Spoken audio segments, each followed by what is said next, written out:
This week, I'm going to be building up a Merkava Israeli main battle tank. I'm Angela, you're watching Hobby Night, and today's episode is brought to you by Skillshare. Now let's go ahead and talk about the model.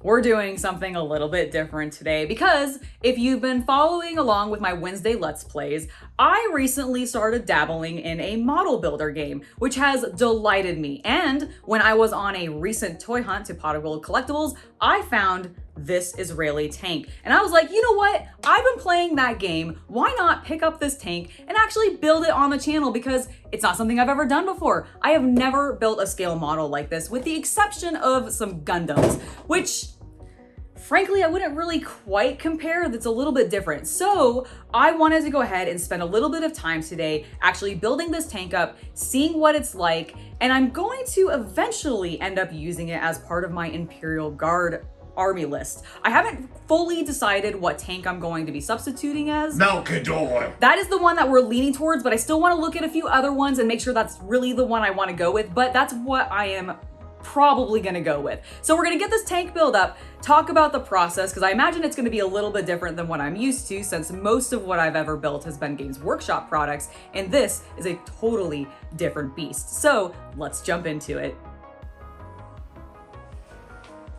All right, here I am with the Merkava kit, and I've been looking at the instructions, and honestly, it's immediately made me nostalgic for back in the day when I first was getting into anime and building Gundam models, because that's how I got introduced to anime. It was through Pokemon and Gundam. And looking at this, even though it's definitely a little bit more complex than I remember the Gundams being, it still gives me those same vibes. And I'm super excited to actually go through this. The other thing that has delighted me is, so on my Let's Play series that we've been doing on Wednesdays, there's been a few times where I've done the model builder series, and it talked about painting the pieces as you build it and everything. And this guide gives you those exact same instructions, which I just think is really cool to see the similarities between the digital version and this actual real life version.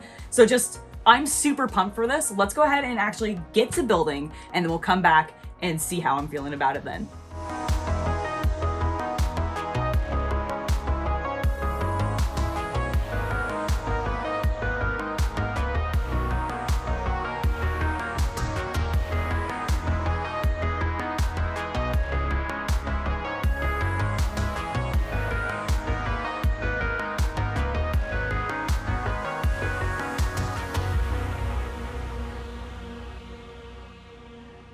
Okay, you guys, this is really cool. It feels obviously very similar to the plastics that I'm used to with GW, which is what I was expecting, but I wasn't actually sure. But it's really nice to see that it's kind of a similar plastic style. So I think the Tamiya glue that I have is going to work perfectly on it, which makes sense because it's a Tamiya brand model. Now, the thing that I find really both intimidating about this, but very exciting, is just how many tiny little bits there are. I also had not realized, specifically even having after looked at the instructions, that the guy was in pieces. So that's actually really cool. Also, I know this is a bigger model. This is definitely the largest model that I've ever, scale model that I've ever built before from this many pieces, but it's really cool to actually see him to scale and everything, just having a little bit of a bigger figure and everything. This actually, I think, will be really fun to paint. I'm pumped for this. I'm gonna immediately jump into this, I think, afterwards. I think we're starting with the wheels, so I'm gonna be using these pieces first. But there's just it looks like a lot, but it all seems to make sense, and the instructions are really intuitive so far that I've looked at them. We'll see how it actually goes as I get to building.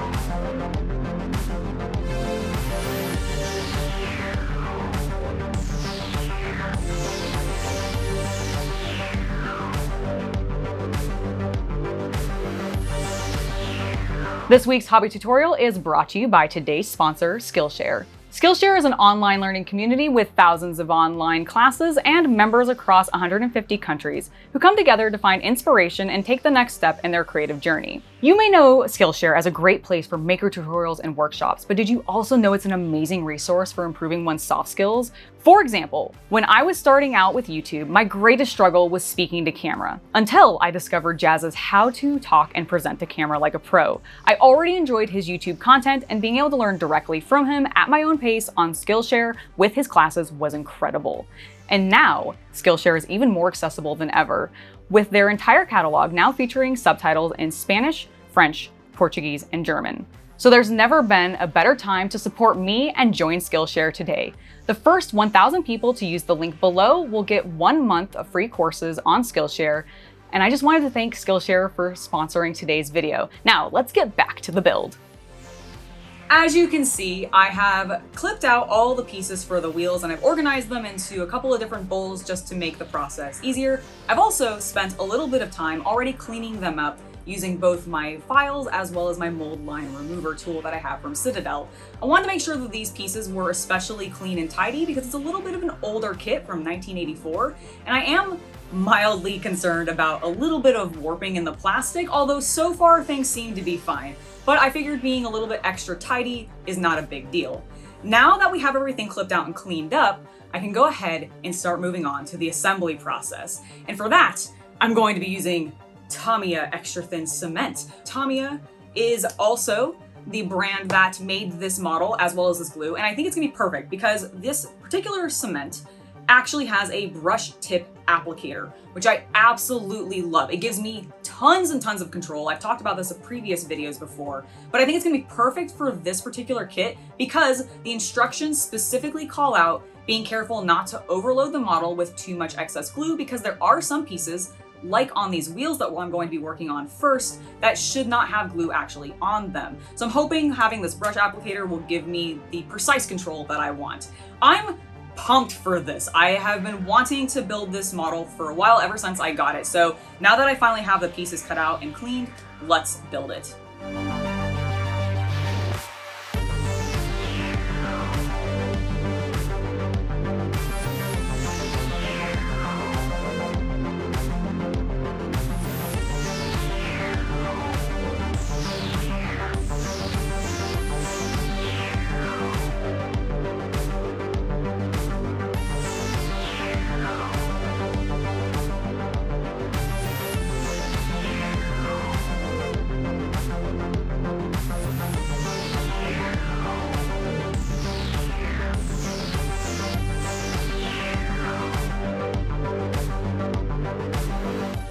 Putting the wheels together went way more smoothly than I was anticipating, and it gives me a lot of confidence going into the next steps. And I just want to take a moment to compliment Tamiya on this model and the level of detail, for considering how old this particular piece is. These wheels even just have so much detail on them, and I absolutely love them. So now I'm going to go ahead and start assembling the rest of the model, and I'm going to follow the exact same process that I just did of cutting everything out, cleaning it all up, and then assembling it with some glue. I will come back to you guys when I have a few more pieces built up. I'll see you then.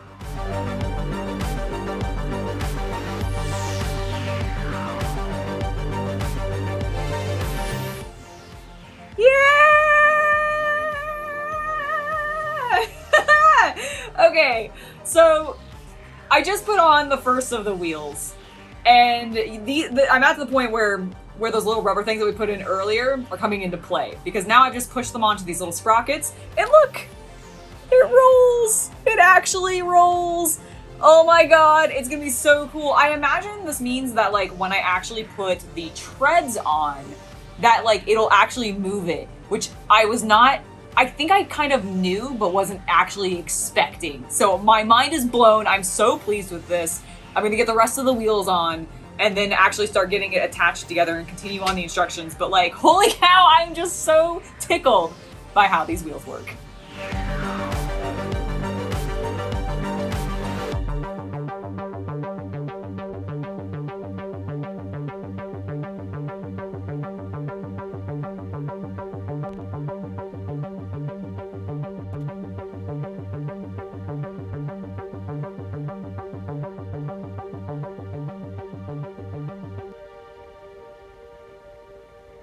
All right, so this has been probably the most unusual portion of this build so far that I'm not used to, and that was working with the transparencies. I've put the first 3 of them in, and you can kind of see them in there. They're not the cleanest, like they're not super clear anymore, but I put them in the best way that I could think possible. So I laid the piece down like this, and then I put the 3 transparencies in so that they were upright, and then I used the Tamiya glue to just sort of like dab in there and secure them in place, because that was the easiest way I could think to do it and not have the pieces just like fiddle and fly all over the place. Thankfully, I have these fine point tweezers, which really made this a lot easier for control and everything. So if you don't have something like this, I'd highly suggest it, especially for this kind of build. But like, I'm really enjoying this, and I more so than I was actually anticipating, and I was still expecting to enjoy building this. But so far, everything about it has been super cool. I can't wait to continue to get it together, and I still just can't get over the fact that this thing just rolls. Look at it.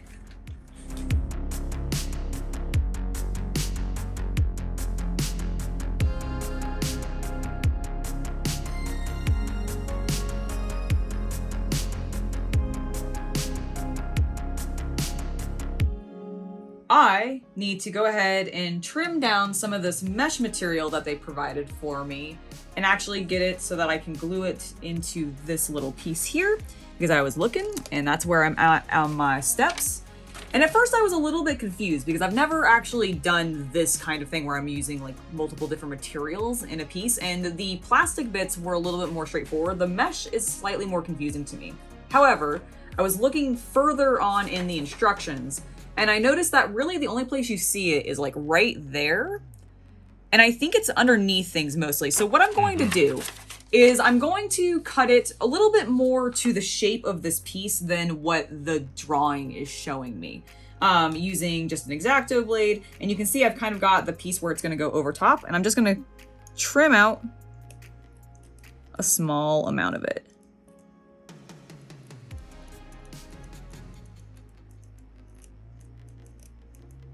Cool, so now I have the front surface, and I'm just going to do the same thing on the back.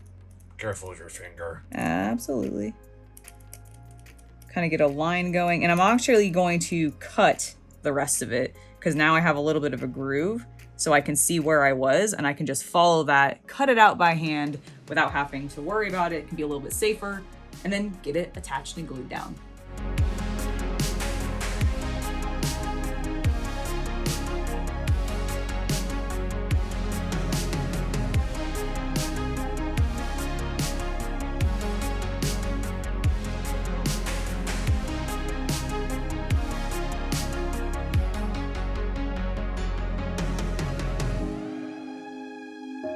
I have finished putting on all of the greebles and little details to most of the pieces. There's not actually that much left to do, and I just have to honestly compliment this kit with the level of flexibility it has, as well as just like the amount of detail that you end up building up onto this tank, because they mold a lot onto this, but they also leave a lot of things as, I guess, technically not optional if you're trying to do this on a historically accurate level, but if you're doing what I'm planning on doing with it, which is converting it into being something that I can use in my Imperial Guard army, then it gives you actually a lot of flexibility with being able to leave certain things off. Like, for example, I'm not putting the commander into the tank because I don't want his scale to sort of throw off everything when it's next to my actual guardsmen and everything.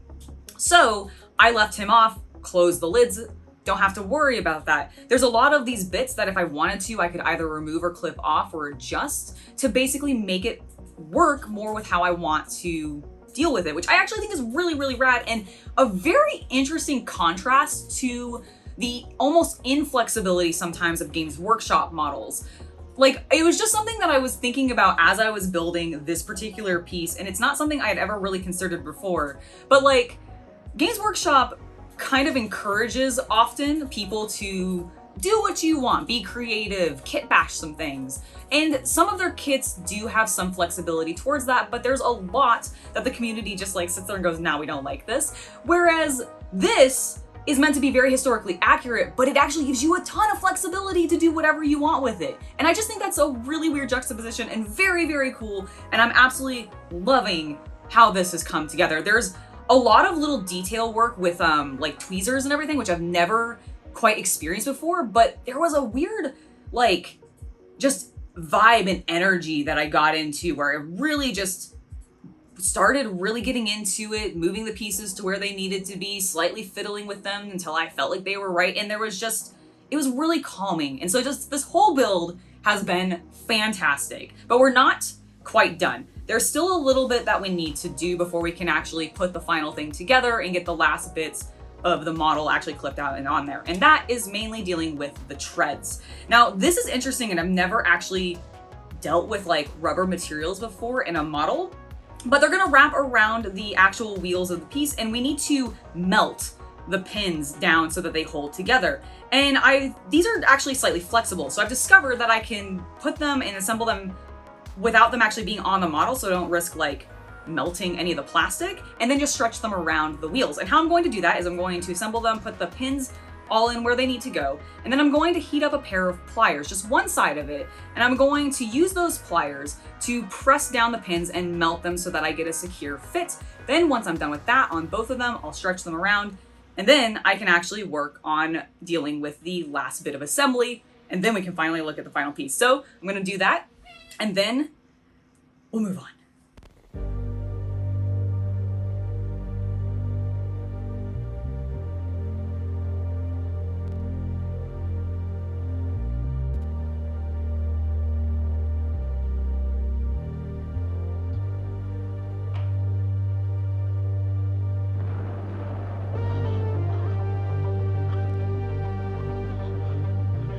And here she is, my Merkava tank. This was honestly a blast to build, and I imagine it's probably pretty obvious from all of the like in-between segments and stuff that you might have seen throughout this video, but genuinely this was super, super cool to build. I definitely want to find some other kits, maybe something that's a little bit more modern, because while this did go together like way easier than I was anticipating, considering it's a model from 1984. I do still wonder what the modern Tamiya kits are like. Are they as intuitive, and do they flow together as well as this does? Have they changed it at all? I also am very intrigued by actually going through the process of building one of these with the intention of painting it to be historically accurate and actually following the full instructions and like actually following the color guide. I didn't do it with this one because, as I mentioned at the beginning, I want to end up using this as an Imperial Guard tank, so I'm not going to be keeping it quite as traditional as it looks here. I may actually end up popping these guns that I put on off and applying some different ones just to make it fit better with the army. However, there's a lot of stuff that I really liked about this. Being able to put all the detailed little panels on and sort of adjust where I want them, even though they do give you some guidelines, you can make some adjustments, which I found delightful. I absolutely love these treads. Like, holy cow, I love these. I do wish that it actually rolled a little bit better, but it is meant to be a model for like display purposes and not really necessarily a toy to be like moving around and played with specifically. So I do understand, but it was really cool when they didn't have the treads on and the wheels actually worked. I also just love how fluid this tank is. Sometimes when I've been working with Games Workshop pieces and tanks, oh my gosh, it's just been a pain in the butt and I've never really gotten them like on super well, but this really fits just so well together. I hope you guys have immensely enjoyed this as much as I did. I definitely want to do more of these. Now that I have, it's definitely something I'm going to be looking into, like I said, a lot more. Before I head out though, I do want to give a huge thank you to my patrons for making it so that content like this continues to happen. I also want to give a huge thank you to Skillshare for sponsoring today's video. I have been Angela. You guys have been watching Hobby Night, and I will see you next week for another new video. Bye.